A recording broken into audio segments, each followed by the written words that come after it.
Warm welcome. We are watching To The Point. I'm Preeti Chaudhary. We come to you from Hooghly, West Bengal. Lots of political action here, but let's get to the larger narrative. Over the last 24 hours, once again, we've seen Adani-Ambani been brought up in political conversation. The wind really strong. It's actually very chilly where I am. It's been raining incessantly. The temperature is about 22 degrees Celsius.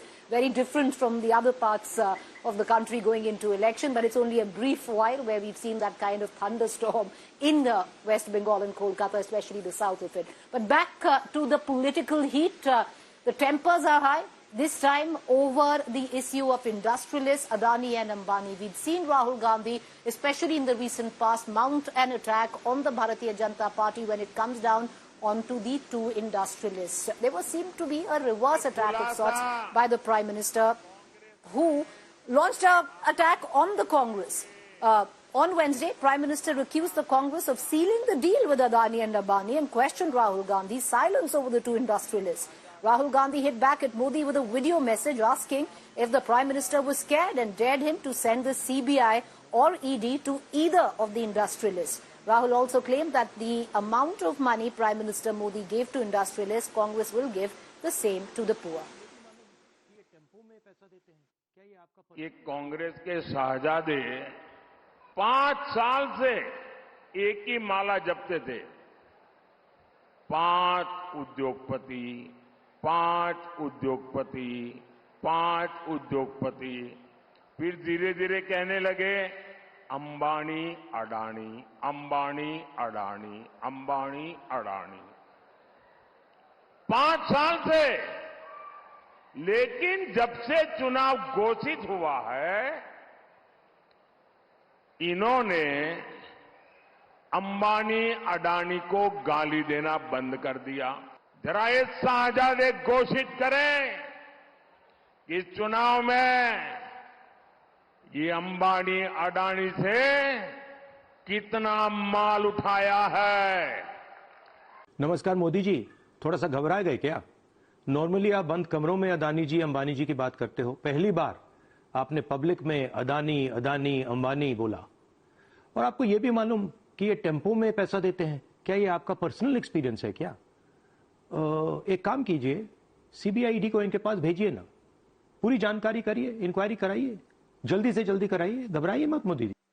What brings Adani-Ambani, the two industrialists, back into the political narrative? Well, let's take it to our panelists this evening. Joining me, Aishwarya Mahadev from the Congress, Sanju Verma will be joining us from the Bharatiya Janata Party, Ashutosh, political analyst, and Rajat Sethi, political analyst. Aishwarya Mahadev, you know, it's a direct jibe, whatever you might call it, where the electoral bonds are concerned, where the Prime Minister also hinting at the money possibly that the Congress has picked up from the industrialists, because in terms of rallies, the name of Adani and Ambani missing.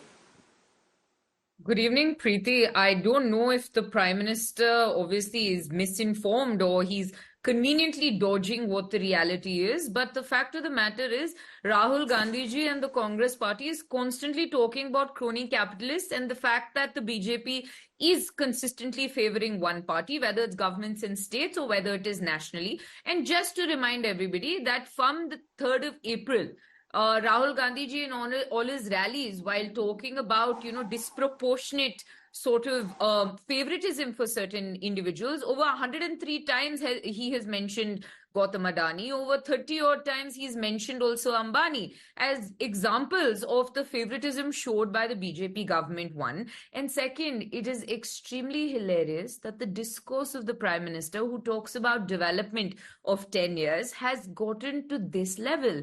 It has lowered itself so much that you're throwing your own best friends, your crony capitalists who you have worked for from the time you were Gujarat Chief Minister, under the bus because you are so scared of what is happening with the elections. And now, simple question Mr. Rahul Gandhi has asked, Preeti, truckloads of money, he says. Where does this information come from, one? And second, if there really was truckloads of money, do you believe that the BJP, which even without a hairpin or an iota of evidence will send agencies after the Congress, would have kept quiet? I think this is a shameful narrative. The Prime Minister is trying to find any sort of, throw as many stones to see if anything will stick. And this is exactly what has happened. And it's very shameful for the Prime Minister to lower himself to this. But Again, this is not the lowest he Preeti. has gone with his discourse. All right, okay. I'm joined by Sanju Verma as well into this conversation. Sanju Verma, you know, the fact is if you go and dip into some of the rallies of Rahul Gandhi, it's not that he's really given up talking about Adani-Ambani and the two business houses. He has spoken of them regarding the Bharatiya Janata Party. You know, Preeti, first and foremost, let me put a couple of facts out there in the public domain for your audience. I find it very rich and I actually find it very hilarious that people who cannot even spell economy and who do not even know anything about how corporate India functions have today started lecturing the Ambanis and Adanis of the world, and they keep talking about Prime Minister has lowered the public discourse. I will tell you what lowering public discourse actually is all about. Rahul Gandhi at a rally says, यदि ये नरेंद्र मोदी तीसरी बार सत्ता में आ गया, मैं आपको कहना चाहता हूं दोस्तों, देश में आग लग जाएगी, संविधान को आग लग जाएगी, डेमोक्रेसी को आग लग जाएगी. This is a man who is a PM aspirant supposedly. My second point is this. Let me now, for the benefit of your audience, you know, unravel this entire Adani saga, because it is very good to come on television debates and, you know, wax eloquent about Prime Minister is shameful, Rahul Gandhi, whatever he says is the gospel truth. And, you know, the Modi government has been in bed with Adani. That is a whole lot of hogwash. Point number one, Adani set up his commodity trading business in 1988 when Amar Singh Chaudhary of the Congress party was the Chief Minister of Gujarat and Rajiv Gandhi, Rahul Gandhi's father, was the Prime Minister of India. Adani Enterprises, the flagship Adani company, came about, Preeti, in 1993 when Narasimha Rao of the Congress was the Prime Minister. Adani got approval to come out with his first IPO in 1994 under the Congress dispensation. Bear with me for 20 seconds.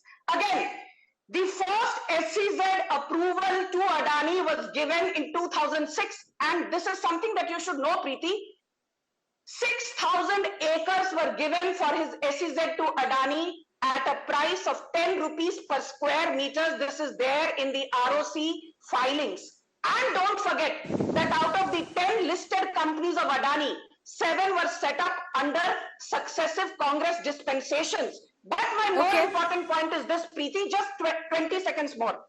Please understand, Rahul Gandhi was not trying to malign Adani and Ambani when he was taking pot shots at them. Do you remember, I have been on your shows on this issue.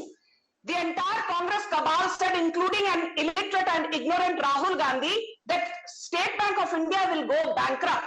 LIC will go belly up because Adani को बहुत ज़्यादा loan दिए हैं and SBI has disproportionate exposure to the Adani group. Let your audience know that the exposure to Adani group is 0.4% for LIC and 0.2% for State Bank of India.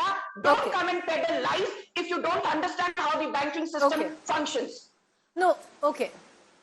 I want to bring in our two other guests into this conversation, but also, you know, the charge of the Congress and Rahul Gandhi is not got so much to do that there's something wrong with the Adani group. For, you know, in Rajasthan, when the Congress was in power, there were many projects that the Adani did in Rajasthan, vis-a-vis where I am standing right now in West Bengal. Mamata Banerjee is also practically sometimes mirrored the same cry, but there are so many Adani projects there. I think the charge was more to do with unfavorably picking the two groups, corporate groups over the others. That was, I believe, what the charge was. But I want to bring in Ashutosh and Rajat Sethi into this conversation, and we'll cut across back to Aishwarya Mahadev. Ashutosh, the fact is, it's interesting because till now you've had Rahul Gandhi, who's gone on after the Prime Minister for, you know, favoring corporate houses, big industrialists, and this time around, to play the narrative, do you think it was at least interesting for the Prime Minister to completely reverse the charge? I think this is playing on the pitch of Rahul Gandhi. Finally, Rahul Gandhi succeeded in engaging Prime Minister on the Ambani-Adani saga. And that, I'll say, is a victory for the Rahul Gandhi and the Congress party. But look at the language which has been used by the Prime Minister. If that language has been used by anybody else, by any other political figure, you could have imagined what does it mean. I think it means that somewhere there is a disappointment in the BJP camp, and the Prime Minister reflects that is it possible that Ambani-Adani have decided to financially support Congress party in opposition? If that is true, that means the wind is blowing in a different directions. If the wind is blowing in a different direction, what does it mean? Either the Prime Minister and the BJP is feeling betrayed. That for the last 10 years, everybody has said that Ambani-Adani has flourished at the cost of other capitalists and other corporations. But now, when the party is in crisis, why the wind is blowing in other direction? So I can only find this. This could be construed as a hidden All right, threat. okay, okay, that's your inference. All right, so, okay, Ashutosh, that's your inference from it. Rajat Sethi, the fact... Okay, yeah, I want to bring in Rajat Sethi, here.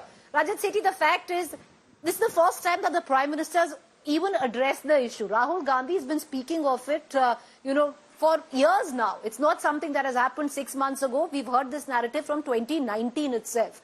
Do you see, with what Ashutosh says, that Rahul Gandhi now has been able to get the Prime Minister on his pitch?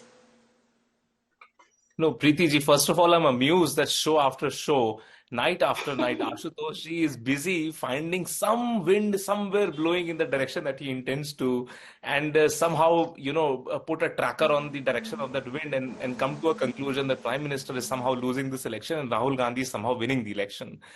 What I wanted to point out is that certain comments are made in the jest. It has no bearing as to what is happening on the ground or which way electoral politics is happening.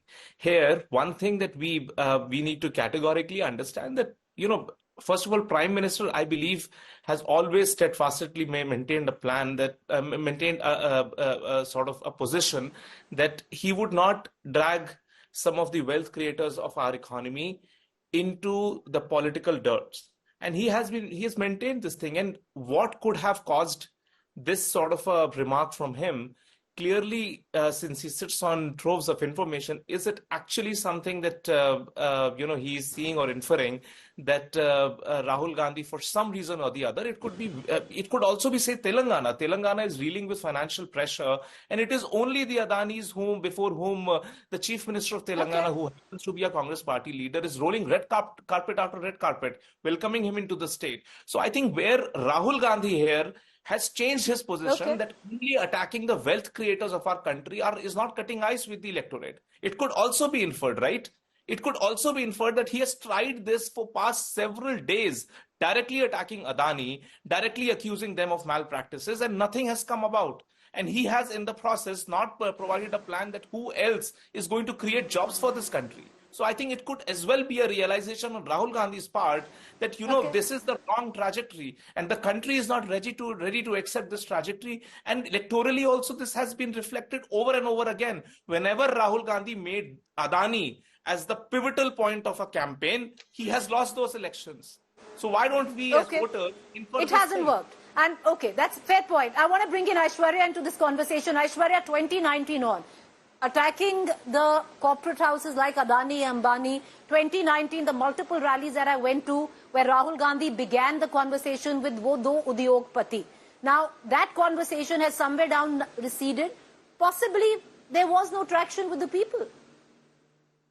Preeti, a few responses. And just to remind everybody that Rahul Gandhi and the Congress party has consistently spoken about favoritism to certain corporate houses, and that being an issue for us. And, Sanju Verma spoke about a lot of the history and whatnot, and when she used completely debased language in Kannada, they say, Yata Raja, Tata Praja, and I don't expect different. But let me offer you a few responses exactly from what Sanju has said. Sanju talks about the context of creation of Adani and how they were a great business house and whatever. Nobody's disputing that. We understand in India there has to be a mix of having large corporate houses to help, right? And Rajat went on to say wealth creators, while the tax statement and the number of employees Adani has is testament to that. The singular point, to the contrary of Rajat's point, but the singular point of the Congress is this. whether it is you basically offering 6 airports to somebody who did not have the sort of requisite necessary experience in that, whether it's the fact that you gave the Dharavi project to them even though they did not have the building experience, whether it's the fact that 24 out of the 29 whole projects of NTPC go to the Adani group, whether it's the fact that Gujarat, Gujarat Shining basically was buying power from Adani Power at 8.83 rupees a unit, while the standard across the state was 2.23. There is obvious, evident instances of crony capitalism and favoritism. This is what we're speaking against, and this is what we think is completely objectionable, and my leader is still talking about it. Prime Minister Modi doesn't I need my time, Preeti. वो बस मन की बात I'm coming to you, ma'am. I'm coming to you. Allah, what's the point? As much time you'll get. Okay. I'm coming to you, Miss Verma. I promise you'll get as much time. The question that I asked you in the beginning also, once you gave your opening comments, was the same. Ma'am, I'm not getting agitated. Question for me. Is that a question for me? Not getting agitated at all. Yeah, this thank question. you, Preeti. Yes, ma'am, the question is what I asked you earlier. It's not about the rise of Adani. The question is about the sheer fact which the Congress has been making, especially Rahul Gandhi, which is about favoritism of allotting projects out of turn where possibly the corporate house hasn't had enough experience in. Favoritism has been the charge, which the Congress says continues to be the charge. Okay, Preeti, thank you. You are not in the studio, obviously, so I need to be more pertinent when it comes to making my points. I just need to say this. The Congress panelist said, oh, Jaisa Raja, Vaisi Praja. Arey, madam, your Rahul Gandhi, look at the language used by this so-called PM aspirant under whose tutelage the Congress has lost 54 out of 59 big and small elections. He says, पता है चीन से सेना आ गई, भारत के अंदर घुस गई और हमारी सेना की, चीन की सेना ने जमकर धुलाई की, जमकर पिटाई की. Undermining the credibility of our armed forces is as bad as it can get. Can I finish, Preeti? I don't want this woman to heckle. One by one. Can I just get Sanju Verma? Thank you. So Rahul Gandhi. Can I just get Sanju Verma? Please. Go ahead. Thank you, Preeti. So Rahul Gandhi and his minions on national TV telling the BJP and telling Preeti Chaudhary's audience that the PM is engaging in public discourse. सुन लीजिए, राहुल गांधी कहते हैं चीन की सेना ने भारत के अंदर घुसकर हमारी सेना की खूब जमकर पिटाई की, undermining the valor, the chivalry and the credibility of our armed forces. And I say that is as bad as it can get when it comes to lowering the level of public discourse. But coming to Adani, let me make this very clear, Preeti. Adani was never the point of focus. I've said this before. Do you know something? Your audience needs to also hear this. They wanted to take pot shots at SBI and LIC under the garb of targeting Ambani-Adani, and I'll tell you, in post-COVID era, Europe saw one of the biggest bankruptcies. Credit Suisse went belly up. China saw one of the world's biggest bankruptcies, Evergrande. Their financial institution went belly up. The United States saw 3 big banks go belly up. First Republic Bank, Silicon Valley Bank and Signature Bank. India is the only major country which has not seen a single banking meltdown thanks to Narendra Modi. Inki sarkar ne to, we saw the 10 biggest NPAs under Manmohan Singh. Bhushan Steel, Uttam Galva, Monet Ispat, Jyoti Infra, JP Infra, MDL Infra, Shri Metallic, ABG Shipyard, Monet Ispat, 12 lakh crore worth of NPAs under Sonia Gandhi's kitchen cabinet. यहाँ बैठकर भाषण मत दो BJP को. At least answer the question. Okay, that's all the time. Now that's all the time that we have for ma'am. I've given you equal time. Okay, I'm going to close the show. I'm going to close the show. I'm going to close the show. I appreciate all 4 of you for joining us. It's a good thing sometime when you're not in the studio, so you really don't know what the other person is saying. But yes, there's been a shift. At least what we were hearing of the recent past was caste was a huge factor where people were talking about, especially Rahul Gandhi, caste census. You've had the Prime Minister who's raked up quite a few issues of his own. But Adani-Ambani back into the poll narrative for how long? Let's see.